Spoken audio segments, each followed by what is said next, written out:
बिस्मिल्लाहिर्रहमानिर्रहीम, अस्सलाम वालेकुम। कैसे हैं फ्रेंड्स? आज मैंने बनाए हैं बहुत ही क्रिस्पी और बहुत ही मज़ेदार जो है क्रिस्पी पोटैटो स्नैक्स, जो लंच बॉक्स में भी बच्चों को आप दे सकते हैं और बहुत ही शौक़ से बच्चे खाएंगे। ये देखें इनके ऊपर कितने मज़ेदार जो है क्रम्स बने हैं और किस तरीके से ये फ्राइज़ मैंने तैयार की हैं। आइए जी स्टार्ट करते हैं। इंशाल्लाह ताला आप लोगों को बहुत पसंद आएगी। 3 अदद मैंने आलू लिए, इनको आपने छील कर अच्छी तरह पहले ही वॉश कर लेना है और इसको आपने क्या करना है, अच्छी सी शेप देने के लिए दोनों साइडों से ये जो है कट लगा के थोड़ा सा जो है पोटैटो रिमूव कर देने हैं और इनके 3 पीसेस आपने कर लेने हैं। इतने थिक रखने हैं, ये देखें 1/2 इंच के बराबर तकरीबन। और फिर इनकी इस तरीके से जूलियन कटिंग हम लोगों ने कर लेनी है। कटिंग जितनी ही खूबसूरत होगी उतने ही मज़ेदार और लजीज जो है हमारे ये स्नैक्स तैयार हो जाएंगे, पोटैटो स्नैक्स। ये देखें, ये वो रेसिपी आपको इसमें टिप्स और ट्रिक्स बताऊंगी जो आप लंच बॉक्स में बच्चों को देंगे तो ये बिल्कुल नरम नहीं पड़ेंगे और बहुत ही क्रिस्पी और क्रंची बनेंगे। फिर आपने क्या करना है, कटिंग करने के बाद एक बाउल में इसको शिफ्ट कर देना है, वॉश नहीं करना। और सबसे पहले जो इस चीज़ इसमें जाएगी वो है सॉल्ट।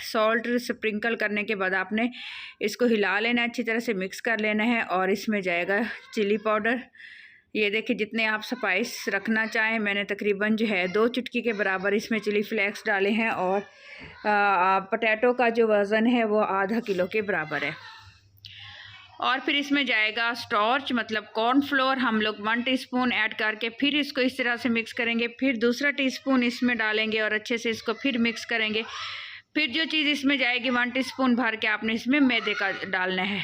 इस तरीके से ये कोट हो जाएंगे पोटैटो। अच्छी तरह से कोटिंग करने के बाद फिर हमने क्या करना है, इनके फ्राई करने का जो अमल है वो आप गौर से देखिएगा, क्योंकि सबसे जो है बेस्ट है। और इसको जो है उसी ट्रिक से जो है आपने फ्राई करने हैं। जैसे ही प्री हीट हो ऑयल, आपने फ़ौरन से ये 1 बाय 1 करके इस तरह से अलग अलग करके, ताकि ये आपस में चिपके ना, आपने ये डाल देने। इनके ऊपर ये क्रम्स देखे कितने मज़ेदार और कितने अच्छे क्रम्स बनेंगे।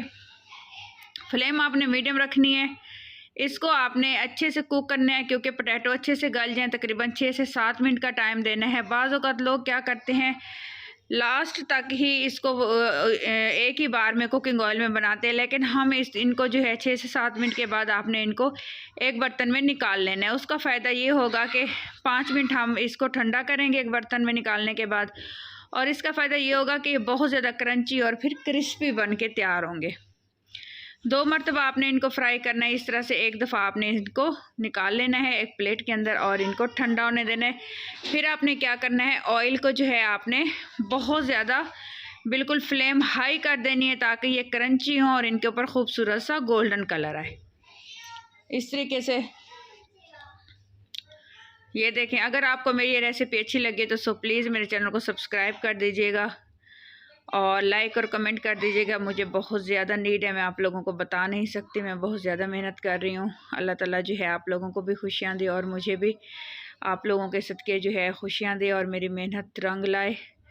अपना ख्याल रखिएगा, दुआ में मुझे याद रखिएगा। ये देखिए हमारे जो है क्रिस्पी पोटैटो स्नैक्स कितना खूबसूरत सा कलर आया है और ये बिल्कुल अच्छे से रेडी हो चुके हैं। इसकी फ़ाइनल लुक ये देखिए, ये इनकी फ़ाइनल लुक है। बहुत ही मज़ेदार, बहुत ही क्रिस्पी। आप लोगों के बच्चे घर पे कम बजट में इंजॉय करेंगे और जो है बच्चों के लिए ये बहुत हेल्दी हैं। आप बच्चों को बना के दें, इंशाअल्लाह ताला आप लोगों को रेसिपी बहुत पसंद आई होगी। अपना ख्याल रखिएगा। अल्लाह हाफ़िज़।